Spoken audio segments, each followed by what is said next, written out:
morning. Nandito po tayo ngayon sa Eurobake, Giginto, Bulacan. No? And I'm going to have an interview with Attorney Joel Arellano, a lawyer and my business partner and a very good friend of mine. We'll be talking about dole, sena, and remedies ng mga employees pagka sila ay, if they felt na agrabyado sila sa kanilang trabaho, especially for illegal dismissal. And also, para sa mga employers din, ano yung mga dapat nilang iwasan para hindi mauwi sa dole na magkaroon sila ng kaso or pinafailan sila ng case ng kanilang mga employers. Short while we're gonna be discussing about the different just causes and authorized causes of termination process and the procedures just for employers to make sure that they won't be technical when it comes to terminating an employee. Ano po ba yung mga usual grounds for termination or ano yung mga proseso ng pag-terminate ng isang empleyado na hindi ka magkakaproblema later on sa dole? Ayon sa ating Labor Code, Labor Code of the Philippines, may sinasabing just causes at saka authorized causes. Kailangan, bago magtanggal ng isang empleyado, ay masunod yung tinatawag na twin notice rule. Pero ang grounds nito o kaya kadahilanan ng pagtatanggal ay ayon doon sa nabanggit ko na either just causes or authorized causes. So especially kapag ito ay just causes, kailangan sundin natin itong twin notice rule na ito ay procedural requirement na napakahalaga sa pagtanggal ng empleyado kasi kapag ito hindi nasunod ay maaaring magkakaroon ng either illegal dismissal o kaya constructive dismissal. Bagamat ang constructive dismissal ay may ibang definisyon na ating tatalakayin sa mga susunod nating mga episodes. Ngayon, paukol naman dun sa sinasabi nating twin notice rule. Twin notice. Ang unang gagawin ng isang employer sa pamamagitan ng kanyang management, either sa kanyang HR or kung wala silang HR, maaari ang kanilang presidente or kung sino man yung namamahala sa kumpanya, ay magpapadala na isang tinatawag nating notice to explain. Doon sa notice to explain na yon ay kailangan mabanggit yung nature ng kanyang offense. No? Sasabihin specifically kung ano yung ginawang kasalanan ng isang empleyado at pagpaliwanagin ito. So, maghihintay tayo ng paliwanag ng empleyado kung ito ba ay isang valid na paliwanag o ito ay hindi valid na paliwanag. Pagkatapos na investigation, anong mangyayari? Okay. Depende sa magiging resulta ng investigation, no? So, pero bago tayo magkaroon ng investigation, ang HR ay mag-constitute na tinatawag nating investigation team. Na yung investigation team na yon, kailangan ma-notify din, no? Malaman nung empleyado na merong na-schedule na araw para sa investigasyon, doon, paukol doon sa kanya offense, no? Alleged offense o kaya kanyang paglabag sa mga pulisiya o kaya kung ano man yung nilabag niya sa kumpanya. Okay? So, magseset ng araw ang HR para magkaroon ng investigasyon. Doon sa investigasyon na yon, merong karapatan ng employee, no, na either samahan siya ng kanyang abogado na kanyang choice or maaaring sa sarili lang niya, no? At doon magkakaroon na ng pagsagawa ng investigasyon. Matapos ang pagsagawa ng investigasyon, yung kinonstitute o kaya binuong investigation team magkakaroon ng report. Ibibigay nila ng report kung ano naging resulta ng kanilang investigasyon. At doon magkakaroon ng evaluation na naman ng HR. Malalaman nila kung ito ba'y talagang ginawa niya or wala naman talaga siyang kasalanan. Okay. Kung wala siyang kasalanan, necessarily siya ay mapawalang sala doon sa aligasyon o kaya violation na i-charge sa kanya. Kung lalabas naman na meron siyang kasalanan dun sa chinarge sa kanya, depende na yun sa gravity na kanyang offense. Okay? So, according to company policy, kung mga light offenses, probably reprimand o kaya suspension ng mga ilang araw, or depende kung ano yung nakalagay sa kanilang policy. Okay, so attorney, napakahaba pala ng proseso, no? Pagka talagang nagtutuloy-tuloy yung reklamo ng isang empleyado against the employer sa NLRC at pwede pa palang umabot to ng sa Court of Appeal and then even Supreme Court. So attorney, gaano po ba talaga kahaba ang proseso bago magkaroon ng isang finality or isang decision with finality ang isang kaso ng labor? Sa katanungan mo na kung gaano kahaba ay depende sa kabilis naman ng proseso. So para naibalik ko lang yung tanong, ibig sabihin, dahil sa dami ng mga inaasikaso let's say sa labor arbiter, hindi lang naman iisa ang nagrereklamo, dalawang reklamo, kundi marami rin mga reklamo na inaasikaso. Minsan ito'y tumatagal din, no? At dahil lang din, pag-akyat din sa NLRC, ay yung mga kaso sa per region ay pupunta sa central, yun sa NLRC Commission, marami rin.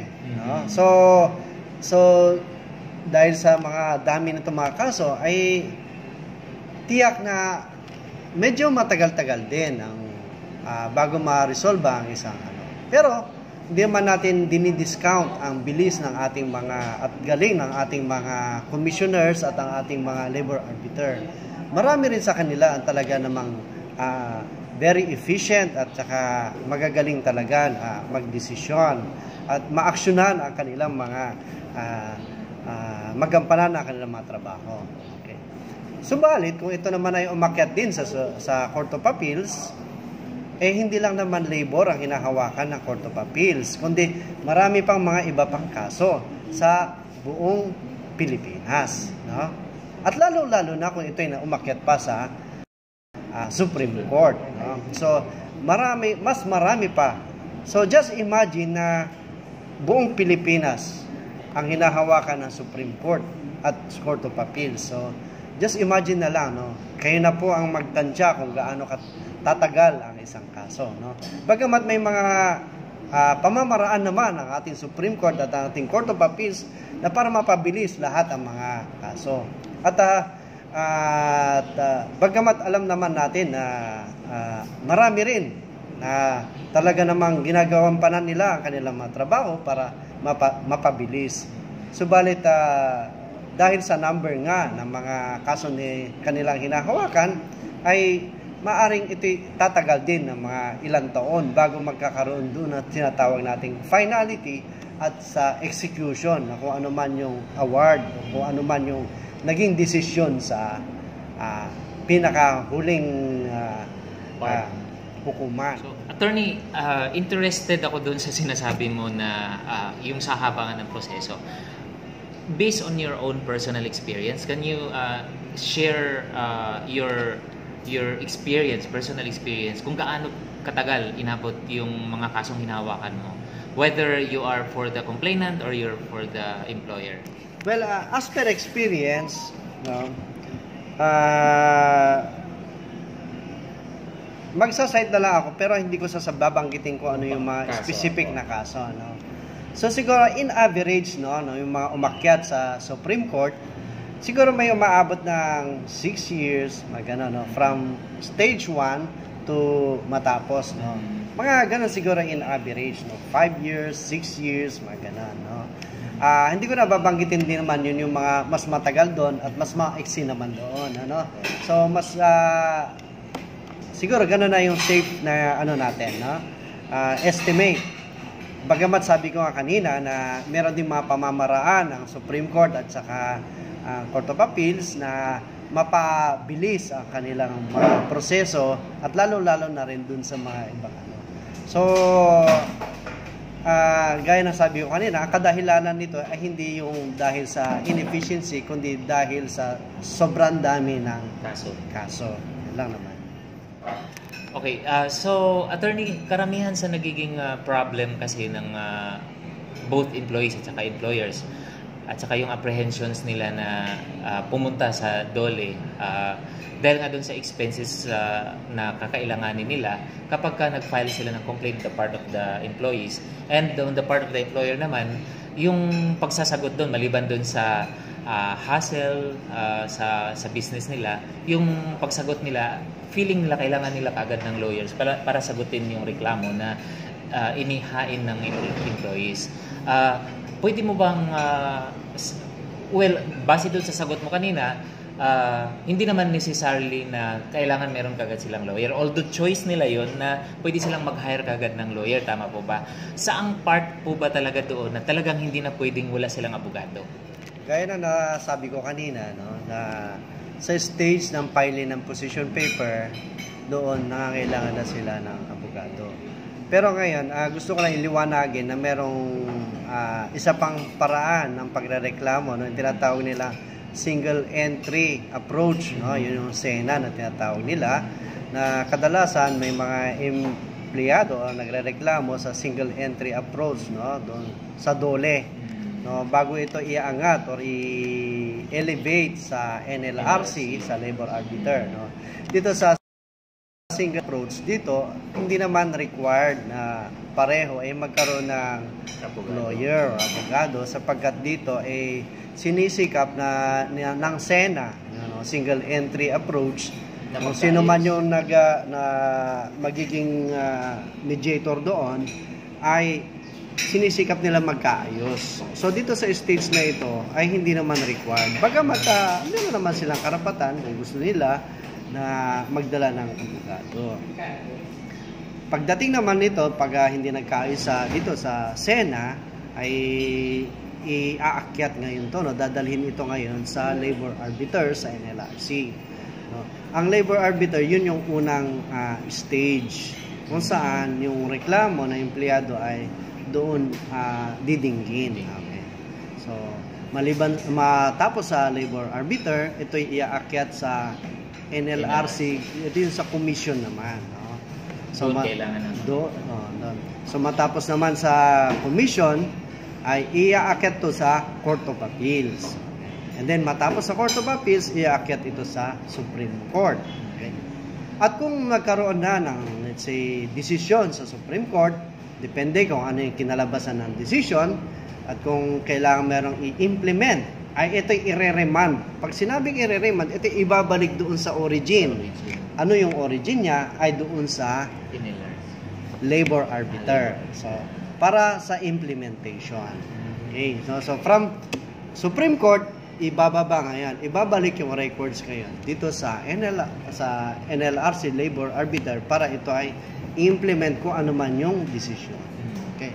At ito i-implement sa pamamagitan ng pag-issue ng writ of execution ng ating labor arbiter na inuutusan ang sheriff ng ito i-implement na or kailangan ipatupad na. Okay? So yun lang. So mabalik ako dun sa tanong mo, ang talagang required or ibig sabihin kailangan dahil kailangan pumirma ang abogado doon sa position paper. Sa stage na kung saan magpapile ng position paper, doon required na mayroong abogadong pipirma para maihanda itong which is doon na to sa NLRC. Sa labor arbiter ito. In other words, attorney, base doon sa naging sagot mo sa tanong ko kanina kung paano yung proseso at kailangan ba ng abogado, bagamat kailangan naman talaga ang abogado at choice ng both parties yun na magkaroon sila. Pero during the initial phase, yung pagko-complaint at pagsasagot dun sa initial complaint, ay hindi naman nila necessarily kailangan na may abogado na kagad sila. Tama po ba? So yung katanungan kung kailangan ba abogado na isang complainant at saka kung kailangan ba when we say complainant, siya yung nagrereklamo na empleyado, o kailangan din ba na abogado ng isang employer o yung inirereklamo. Okay. Karapatan ng bawat employer at saka employee, complainant at saka yung respondent na tinatawag na kumuha na kanilang abogado of their own choice. Kung sino yung napupusuan o gusto nilang magiging abogado. Okay.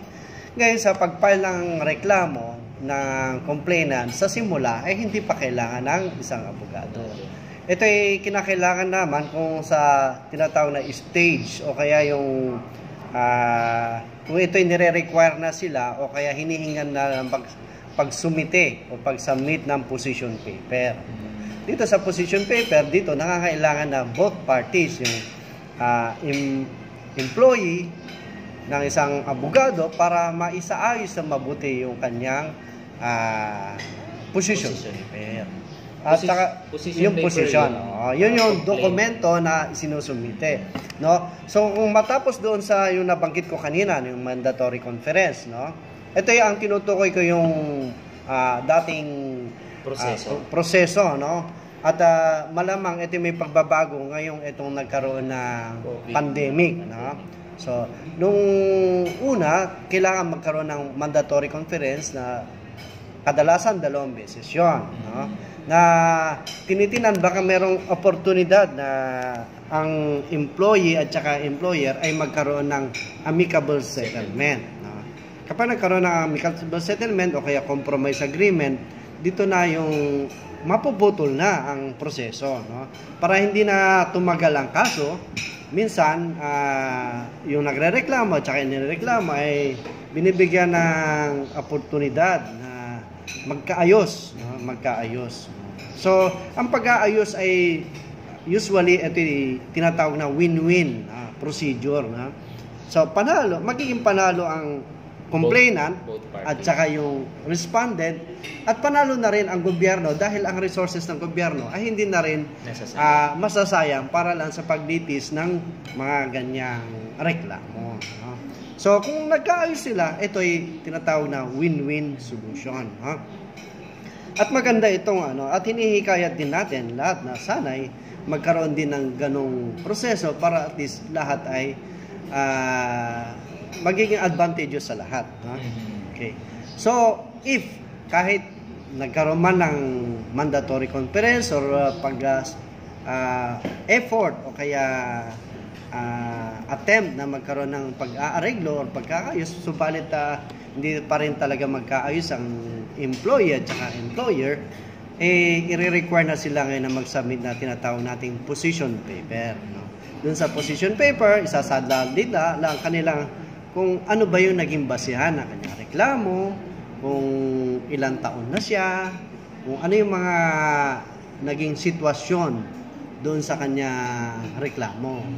At doon naman sa position paper ng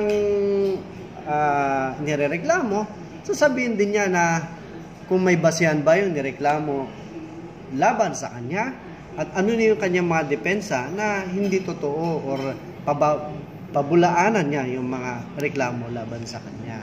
So dito maglalabasan sila ng parehong ebidensya. Matapos ang position paper, maaaring i-require sila na mag-submit ng tinatawag na reply, no? Sagot doon sa position paper, no? So sasagutin lang nila yung kung ikaw yung sa complainant, sasagutin mo lang yung position paper na sinumite nung employer at vice versa, no? At matapos ang reply, may tinatawag na rejoinder, no? So ito yung para tatapusin nyo, ipapaliwanag na, no, sa kabuuan, no? No, yung rejoinder, sagot naman ito doon sa reply. Sa iba, mayroon silang practice na tinatawag na sur-rejoinder, no? Matapos ng rejoinder, ay may tinatawag na panghuli na sinasubmit nila yung sur-rejoinder para sagutin naman yung rejoinder. Pero sa iba naman ay hindi nila pinapayagan, hindi na pinapayagan ng labor arbiter. Saan ito ginagawa sa NLRC? Ito ay nangyayari na sa hanay ng labor arbiter sa NLRC na ito. Attorney, mayroon nga tayong mga cases na hinahandle dyan sa consultancy natin, na let's say for example yung mga employees na talagang hindi na paulit-ulit na lang na nagiging tardy sa work, habitual yung absences nila, at talagang nakaka-affect na negatively sa productivity ng buong kumpanya. So marami tayong mga cases na talagang tiniterminate na lang para hindi tutularan ng iba, at the same time para maka-hire ng someone who's really very interested na pwedeng pagkatiwalaan sa trabaho. So yung sinasabi niyo naman po, attorney, na yung depende sa gravity ng case. Kung halimbawa ang kumpanya naman ay talagang ginawa na nga niya para i-terminate yung empleyado using yung twin process, pero yun nga, tardiness lang, absenteeism, will that still be a ground na para sa empleyadong pag pumunta sila sa DOLE, papanigan sila ng DOLE? Siguro clarify natin yung tanong, ano? So, ang una doon sa habitual offenses. So, kapag ito'y habitual, nandun naman sa ating just causes, no? Ayon doon sa ating labor code, at nakasaad doon yung mga habitual na offenses ay merong corresponding penalty na pwede nang pumasok sa termination. No? So, kasi ano na yun pwede na rin papasok din siya sa insubordination kung ito'y paulit-ulit na ginagawa ng isang empleyado na bagamat siya nasabihan na pumasok ka ng maaga, pero ito'y paulit-ulit niyang ginagawa. So, pwede rin siyang pumasok doon sa sitwasyon na yon. Na kung saan, isa sa mga dahilan para ito'y i-terminate or tanggalin ng isang empleyado. Pero ito'y hindi ko sinasabi itong yung saradong patakaran, ano? Kailangan in a case-to-case basis din ito, no? Dapat tingnan din yung sitwasyon, no? Yung actual na sitwasyon. Pero in principle talaga, kapag ito'y habitual at paulit-ulit na ginagawa, ay merong dahilan para siya tanggalin. Kasi yan ay maging unfair naman sa isang employer na at maging unfair din dun sa mga willing at saka deserving employees na kailangan magkaroon ng hanap buhay. Okay. Now, going back naman dun sa tanong mo na ito ba'y magiging ground for pagpapile nila ng kaso. Ang mga empleyado kasi hindi naman natin mapipigilan regardless kung sinasabi nating may merito or with merits or without merits, karapatan nila mag-file. Okay? Ang tanong na lang will it prosper? Diba? Ito ba ang tanong yung ba kanilang pinile na kaso mananaig, no? Or papakinggan ba, no? Ang ating NLRC, ang SENA, ang DOLE, sila naman ay tumatanggap ng reklamo, no? Bawat reklamo ng mga empleyado ay kanilang tinatanggap sapagkat ito ay kanilang mandato, no? So hindi naman natin sila masisisi kung bakit tinanggap nila ang isang reklamo sapagkat ito yung mandato nila na tanggapin. At kapag ito ay pagkatapos nila matanggap, magkakaroon naman na ng tinatawag nating mga pagdinig sa procedure na yon, no? Kaya nagkakaroon minsan ng magpapadala sila ng summons sa employer, no? Sinasabihan ng summons sa yon yung pasabi, no? Pasabi sa mga employer na merong nagreklamong isang empleyado. At doon sa summons nakalagay doon kung ano yung mga inirereklamo ng empleyado at ano yung mga hinihingi, no? Yung mga reliefs, no? Hinihingi niya doon. Para maabisuhan naman ang employer na merong ganung kaso. Makatapos na magkaroon ng summons, magpapatawag ngayon ng tinatawag ng mandatory conference. No? So magkakaroon ng konferensya ngayon. Bagamat itong pagpasok ng pandemic, nagkaroon na ng pagbabago naman sa mga polisiya, proseso sa ating NLRC para matugunan yung mga tinatawag nating mga basic health measures, mga standards na kung saan maiwasan din yung pagkalat ng COVID-19. No? So, yun siguro man din natin yun. At ito'y readily available naman kung ano yung mga pagbabago sa mga websites na NLRC. Sa lahat ng bagay, regardless kung ito'y light, medium, or grave offenses, palaging susundin natin ang tinatawag nating twin notice rule. Ang twin notice rule is tinatawag nilang due process. No? So, mabigyan natin ng due process ang empleyado bago sila matanggal. No?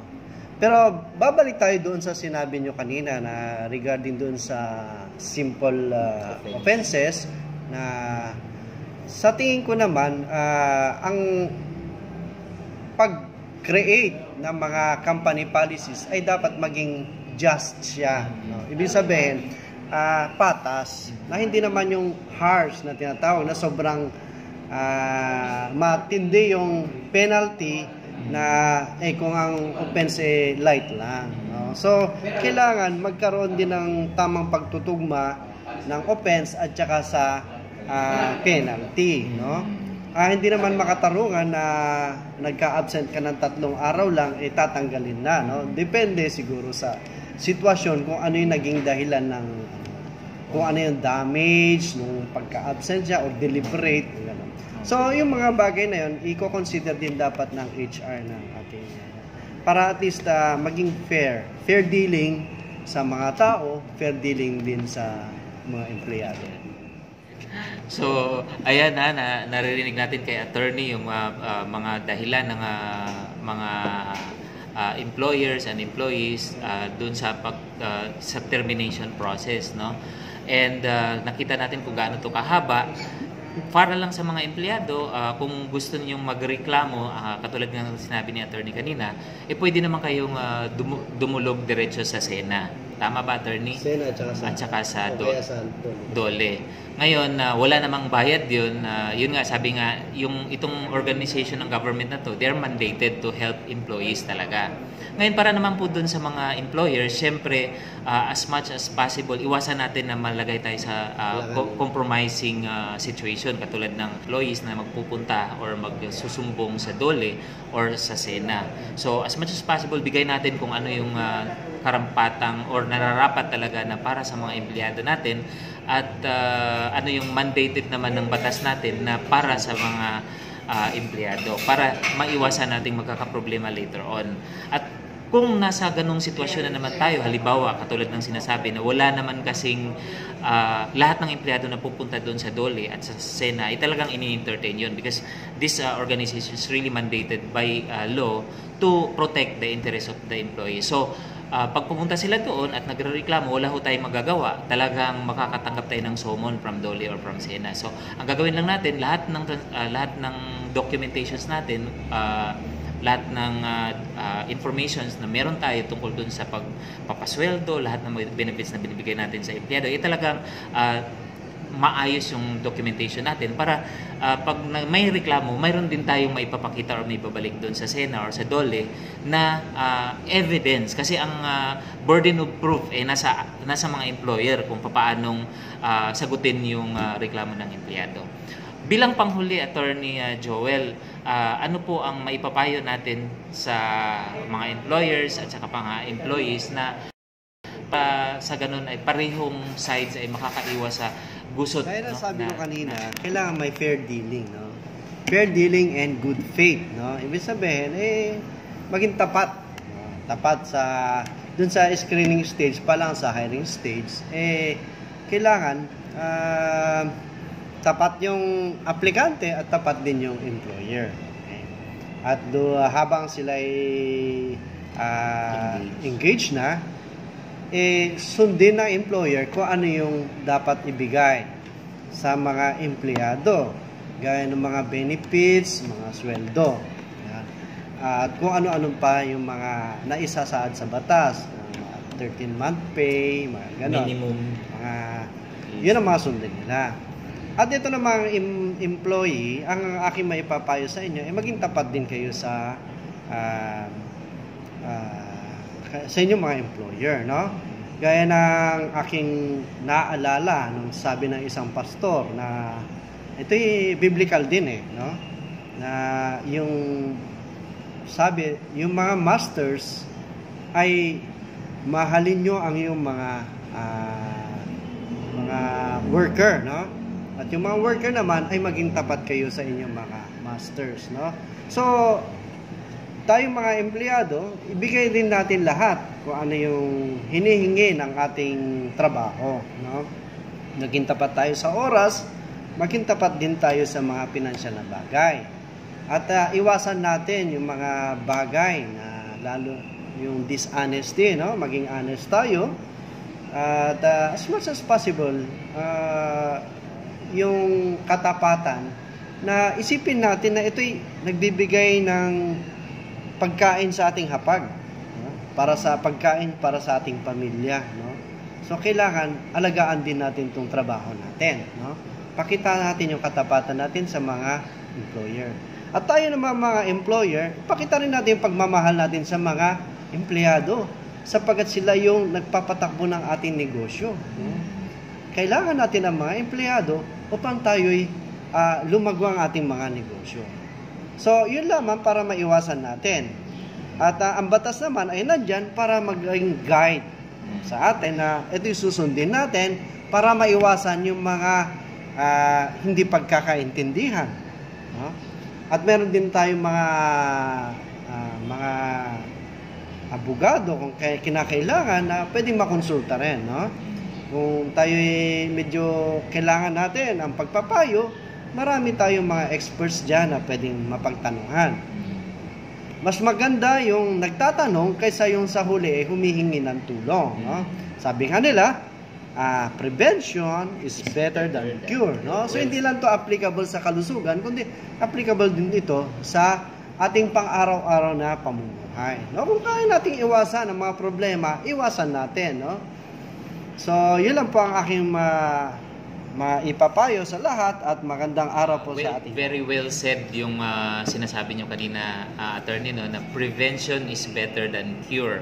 So tayong mga employers dapat lang, katulad ng sinabi ni attorney, na magiging tapat din tayo sa mga employees natin at magiging patas sa lahat ng pagkakataon.